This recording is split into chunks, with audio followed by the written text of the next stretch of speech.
Alors, comme on avait dit tout à l'heure, au début, les gens utilisaient des caves ou des puits pour conserver les aliments. Parce que dans les caves et les puits, il y avait de l'air frais et aussi c'était sombre. Donc, un environnement propice pour conserver les aliments. Alors, ça c'était au début. Maintenant, qu'est-ce qui s'est passé?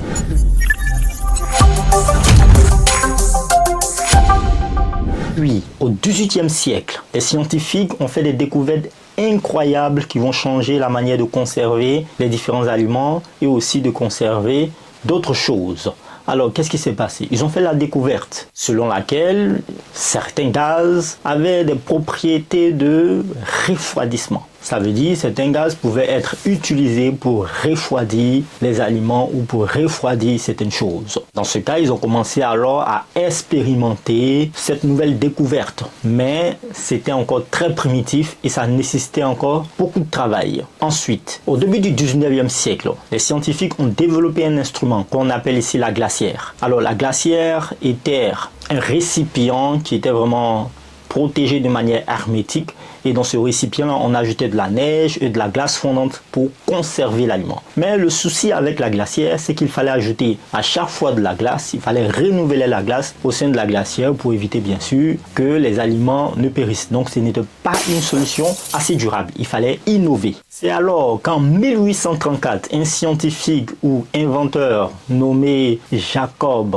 Perkins a construit le premier réfrigérateur pratique. En fait, il a utilisé de l'éther pour refroidir les aliments à l'intérieur du réfrigérateur. En fait, l'éther, c'est un liquide qui s'évapore de manière facile. Alors, en s'évaporant, il est capable en fait d'absorber de l'énergie thermique, donc de la chaleur de son environnement, pour pouvoir s'évaporer. Alors, donc, il a utilisé de l'éther et il a mis dans le circuit frigorifique. Et lorsque l'éther s'évaporait, en fait, elle permettait en fait de tirer, d'absorber la chaleur à l'intérieur de l'enceinte, donc à l'intérieur du réfrigérateur primitif, et ainsi permettait de conserver l'aliment. C'est vrai, il y avait là un réfrigérateur, mais il n'était pas aussi efficace et puis il était très dangereux et pas aussi fiable. On va maintenant au XXe siècle. Oui, c'est à cette date qu'un scientifique nommé Fred Wolf a inventé un réfrigérateur, on va dire, qui est la base de notre réfrigérateur moderne aujourd'hui.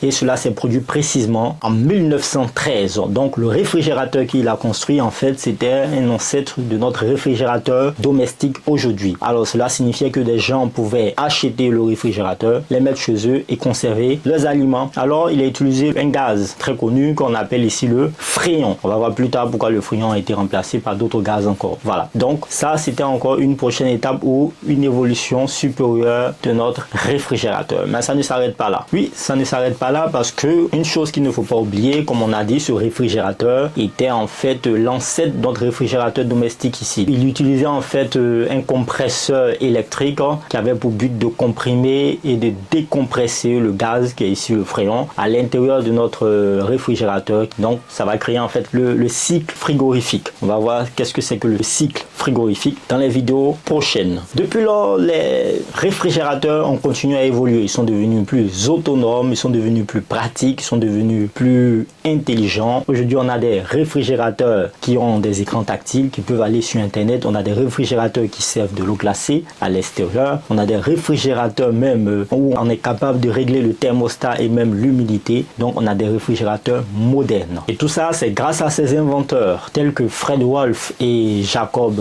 Perkins qui nous ont permis en fait de pouvoir avoir les réfrigérateurs que nous avons aujourd'hui. Donc, à chaque fois que vous ouvrez votre frigo pour prendre une collation, rappelez-vous ou souvenez-vous des efforts qui ont été faits derrière ou des efforts qui ont été faits par nos ancêtres, par les anciens, afin d'avoir le réfrigérateur moderne que nous avons aujourd'hui. Voici ainsi présenté les différentes évolutions de notre réfrigérateur. J'espère que vous avez retenu énormément de choses. Vous pouvez les mentionner dans les commentaires si cela vous a fait plaisir. Portez-vous bien, faites le plein de savoir. On continue prochainement avec une autre étape encore de notre vidéo sur le cycle frigorifique, sur tout ce qu'il faut savoir sur le réfrigérateur. Au revoir.